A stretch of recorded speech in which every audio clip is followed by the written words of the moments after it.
Bonjour à tous, bienvenue dans cette vidéo. Je m'appelle Richard Roubron et nous allons parler donc de comment déterminer le budget d'un prêt immobilier. Alors dans une première partie, nous verrons les revenus et les charges à retenir. Ensuite, nous étudierons le calcul de l'endettement, du reste à vivre et de la capacité de remboursement. Enfin, dans une dernière partie, nous verrons comment déterminer le budget du projet. Commençons par les revenus. Donc, dans les revenus à retenir, nous prenons les revenus certains et durables, à savoir le salaire net à payer avant impôt, les pensions alimentaires reçues et les revenus fonciers. Ne sont pas pris en compte l'intéressement et la participation, parce que pas certains, ne sont pas pris en compte des avantages en nature. Ça peut aider dans un dossier de savoir que la personne a un véhicule par la société, par son employeur, et du coup une charge en moins, mais ça n'est pas comptabilisé. Des revenus de placement de capitaux ne sont pas non plus comptabilisés, et les allocations ne le sont plus du tout par aucune banque. En ce qui concerne les primes sur les salaires, certaines banques les retiennent quand elles sont durables. Pour ce faire, elles font une moyenne des quelques dernières années. Donc ça peut être les 3 dernières années pour les commerciaux ou des agents immobiliers. Ensuite, concernant les charges, nous ne retiendrons dans les charges que, effectivement, de la même façon, les charges fixes et durables, à savoir les prêts en cours, immobilier ou consommation. L'assurance décès invalidité qui va avec ces prêts, c'est bien une charge constante. Les pensions alimentaires versées et les impôts sur le revenu. Donc, les charges variables ne sont pas retenues, puisqu'elles sont variables par définition. Les charges fixes autres que celles ayant trait à des prêts ou à des impôts ne sont pas retenues non plus. Et enfin, les assurances autres que les assurances de prêt ne sont pas retenues non plus. Passons donc maintenant au calcul du taux d'endettement, du reste à vivre et de la capacité de remboursement. Le taux d'endettement se calcule de la façon suivante. Total des charges divisé par le total des revenus multiplié par 100. Le taux qui ressort de ce calcul ne doit pas excéder, selon la Banque de France, 33%. Pour que le dossier soit accepté. À l'heure de cette vidéo, donc en 2020, décembre 2020, le Haut Conseil de la stabilité financière a émis des très fortes recommandations aux banques, 2 fois depuis 1 an, les incitant à ne pas dépasser vraiment ce taux d'endettement de 33%. Parfois, le reste à vivre était mis en avant, nous allons voir le calcul juste après, est plus mis en avant, mais cette période 2020 un peu particulière fait que les banques sont très fermes sur les taux d'endettement à respecter. Le calcul du reste à vivre, donc, qui vient en corrélation du taux d'endettement, lui, se calcule de la façon suivante. Le total des revenus moins le total des charges. Les normes de reste à vivre Banque de France à respecter sont, si vous êtes seul, 550 €. Si vous êtes seul avec un enfant, 826 €. Si vous êtes en couple, 826 €. Si vous êtes en couple avec un enfant, 991 €. Vous pourrez voir d'autres normes à respecter. Je vais tout de suite vous faire un petit exemple de calcul. Prenons un couple avec 2 enfants qui a déjà un prêt auto de 250 € par mois. Il fait un nouvel emprunt de 750 € pour sa future résidence principale. Le total des charges sera donc de 1 000 € par mois. Dans le calcul des revenus, nous prenons donc les salaires.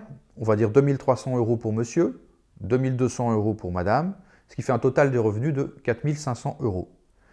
Le taux d'endettement sera donc de 1 000 € de charges divisé par 4 500 € de revenus, multiplié par 100, ce qui donne un taux d'endettement de 22%. Donc on a de la marge. Le reste à vivre, lui, c'est simple, c'est donc total des revenus, 4 500 €, moins total des charges 1 000 €. Le reste à vivre est donc de 3 500 € pour le foyer. Passons maintenant au calcul de la capacité de remboursement maximum. Donc la capacité de remboursement maximum disponible, c'est les revenus nets mensuels multipliés par un tiers ou divisé par 3, moins les charges d'emprunt actuelles. Le maximum des crédits, c'est bien un tiers des revenus. Donc pour 4 500 de revenus, l'ensemble des crédits ne peut pas représenter plus que 1 500 €.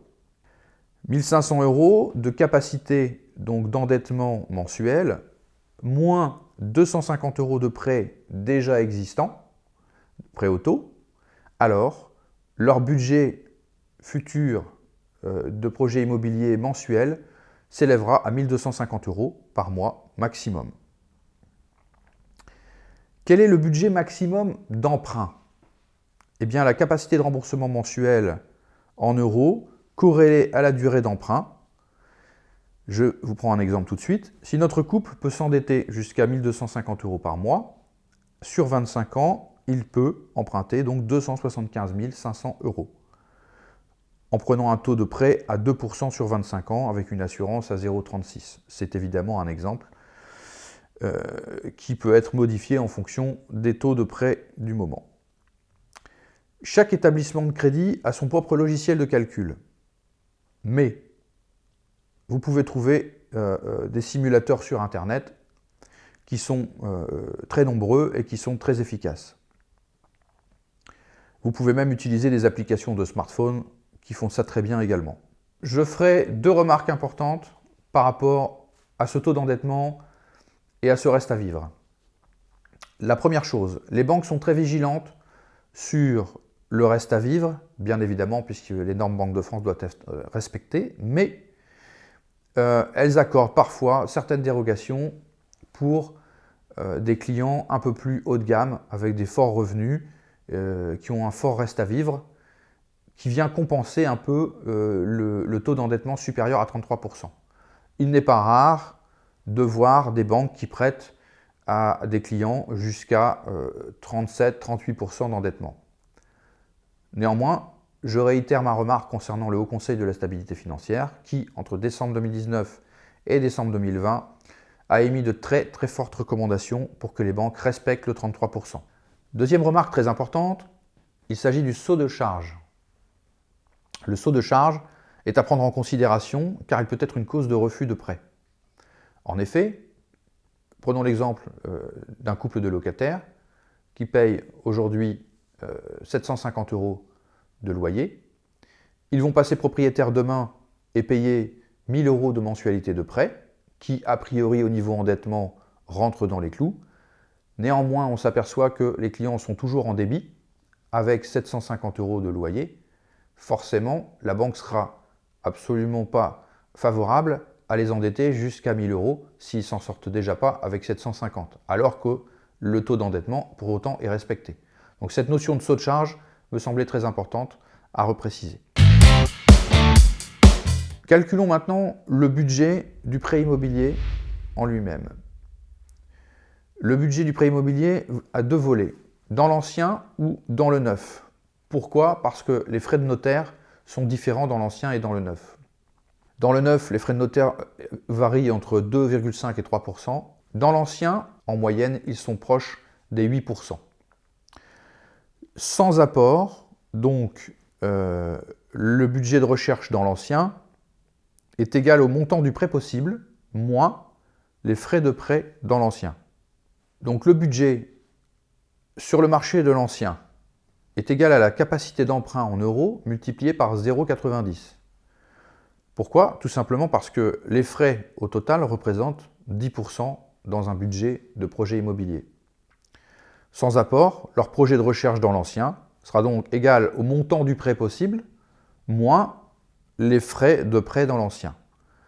Les honoraires courtiers s'il y a un courtier, les frais de dossier de la banque, les frais de garantie de la banque, les frais de notaire dans l'ancien, donc environ 8%, du prix de vente. Exemple donc dans l'ancien. La personne achète 248 000 € de frais d'agence inclus. Il aura 19 000 € de frais de notaire, 1 000 € de frais de dossier de la banque, 3 000 € de garantie crédit logement, 2 700 € d'honoraires de courtage, ce qui fait un budget global de 273 700 € de prêt immobilier pour 275 500 € maximum empruntés, on l'avait vu dans l'exemple précédent. Pour calculer le budget sur le marché de l'immobilier dans le neuf, c'est la capacité d'emprunt multipliée par 0,95, puisque dans l'ensemble, les charges représentent environ 5% maximum. Sans apport, donc, le budget toujours du même exemple de recherche dans le neuf sera le montant du prêt possible moins les frais de prêt dans le neuf. C'est-à-dire que ne vont changer que les frais de notaire qu'on mettra 3% maximum. Donc pour terminer, si les clients ont un apport, nous rajoutons l'apport à la capacité calculée d'endettement avant de pondérer à 0,95 pour du neuf ou à 0,90 pour de l'ancien. Cette vidéo est maintenant terminée. Je vous remercie pour votre attention et je vous dis à très bientôt.